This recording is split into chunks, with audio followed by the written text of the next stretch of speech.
Hi there. I haven't recorded a SecSecMate video for some time now, but I really want this series to continue, so let's develop a feature together.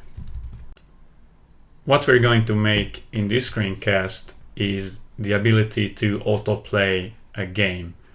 So what you can already do currently is to go through the steps one by one, forward and backward. But what I would like to add is to just being able to click the play button, and then the moves are played by themselves without the user having to do anything. So to start, I added two icons, a play icon and a pause icon, and we don't want both of them to appear. We want the play button to be there when it's not being autoplayed, and the pause button when the game is being autoplayed. So let's start. So I think I installed the wrong thing. What I'm after is the beta version of this add-on for stage 1 decorators.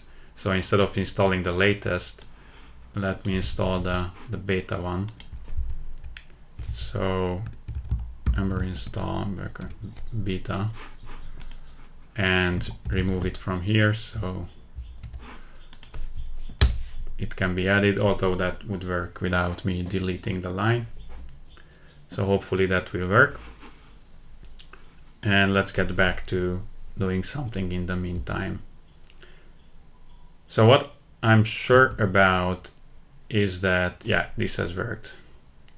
So what I'm sure about is that I need to stop if I'm already at the last move. So we can see that this guard is already present in other methods, for example in make next move.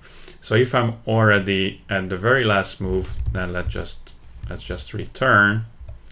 Otherwise we can make the next move, which is exactly what I have here. And now I have to wait. So Ember concurrency has this method called timeout. So let me import that.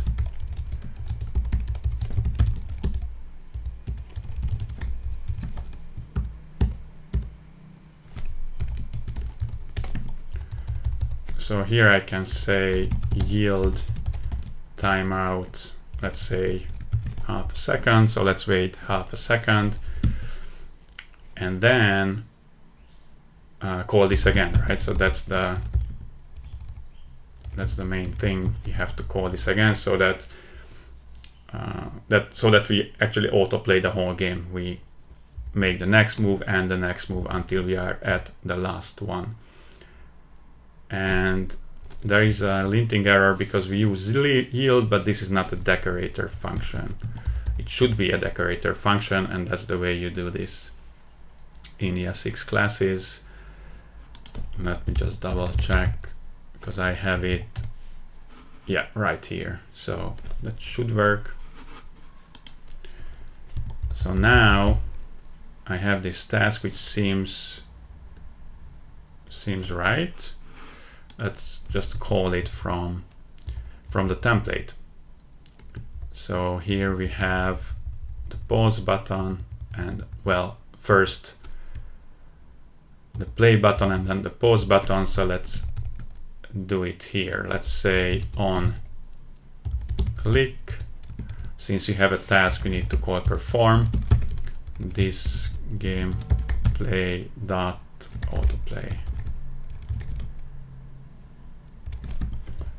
And let's see if that works. We actually have to start the application. Okay. So now that it's restarted, let's bring up the developer console and let's hit that. So there is something going on. We don't see anything on the console. Okay. So the reason I didn't see anything on the console, or that it didn't work, is that I added the action, actually I added the task, calling the task on the wrong button. So this is the pause button, but I need it to exist on the play button. So let's retry. Now if I hit the play button, okay, so the first move works, but then I get this error. Oh, I know, I think why is that? Yeah, since autoplay is a task, not a regular function, I need to call perform on it, so that it's called again. Next try. Okay. All right, so we have something working. The moves are played by themselves. So that's great. All right, so now we can add conditional logic so that either the play button or the pause button is shown, but not both, depending on the state of autoplay. So this will make it necessary to track the state, whether we are autoplaying or not. So when we make the next move, we can say before that is autoplaying is true. So that's a new property of that service that we'll need to define. And before we return, because we are already at the last move, let's set it to false. And so coming down here, let's say, what is it? Is autoplaying should be false by default. And now we can use this property in the template. So here we have the play button. So this game play is autoplaying. So if we are already in autoplay mode, then we will need to render the pause button. Otherwise, we will show the play button to the user. So this pause button, let's start with that. This will be moved down to the else branch. And this is the pause button, so you'll need to move it into the if block. Okay, so if that, yeah, so that seems correct. Let's see what we have. Okay, so we start playing the game, we get an error. You attempted to update the autoplaying property to true, but it's being tracked by a tracking context such as template, computed property, or observer. So the reason why we get this is that we are using we are not using Ember set, we are just setting the autoplaying to true, but Ember realizes that our template uses it. So in order for the template to properly track this, that property needs to be invalidated, and just using JavaScript set with the equal sign does not invalidate it.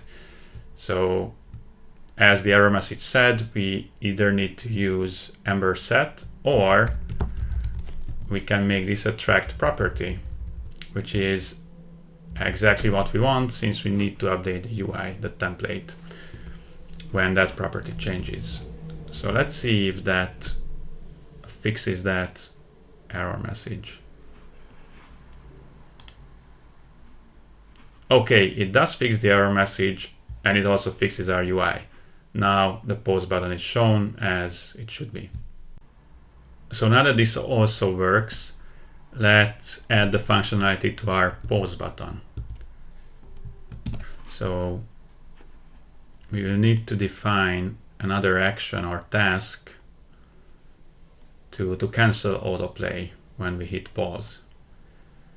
So let's do it right here.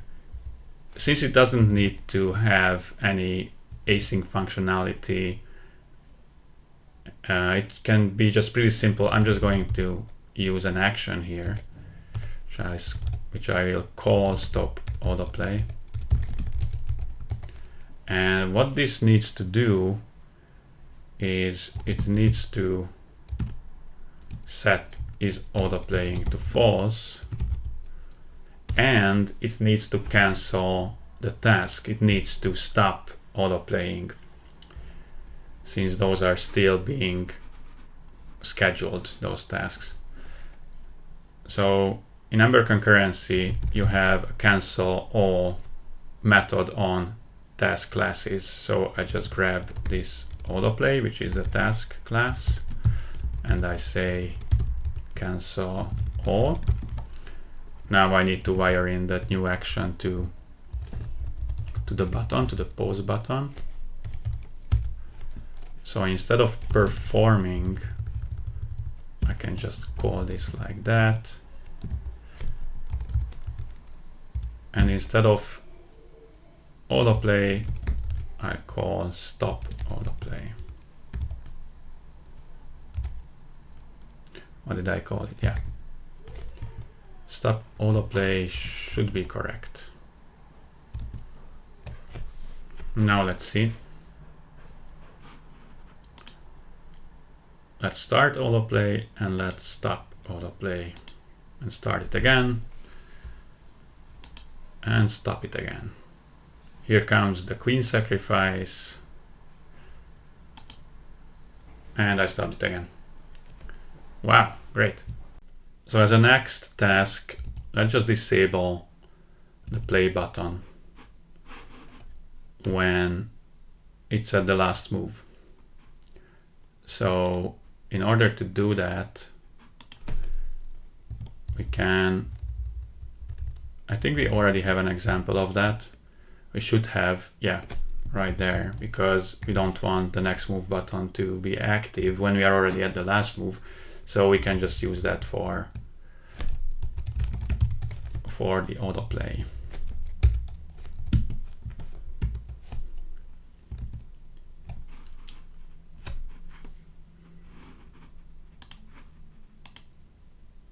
Okay, and now this button should be disabled. There is no visual cue, which is not good, and I should fix that, but at least the button is now disabled. So to conclude, we added the ability to autoplay a game, and what I really like about this solution is that it's very concise and the code that we added is very simple to read. The autoplay function, which is the meat of what we have implemented, it just really speaks for itself. So I think that's because of concurrency tasks and generator functions that these tasks use that makes the code very readable. So stay tuned for more of these types of feature videos. Bye for now.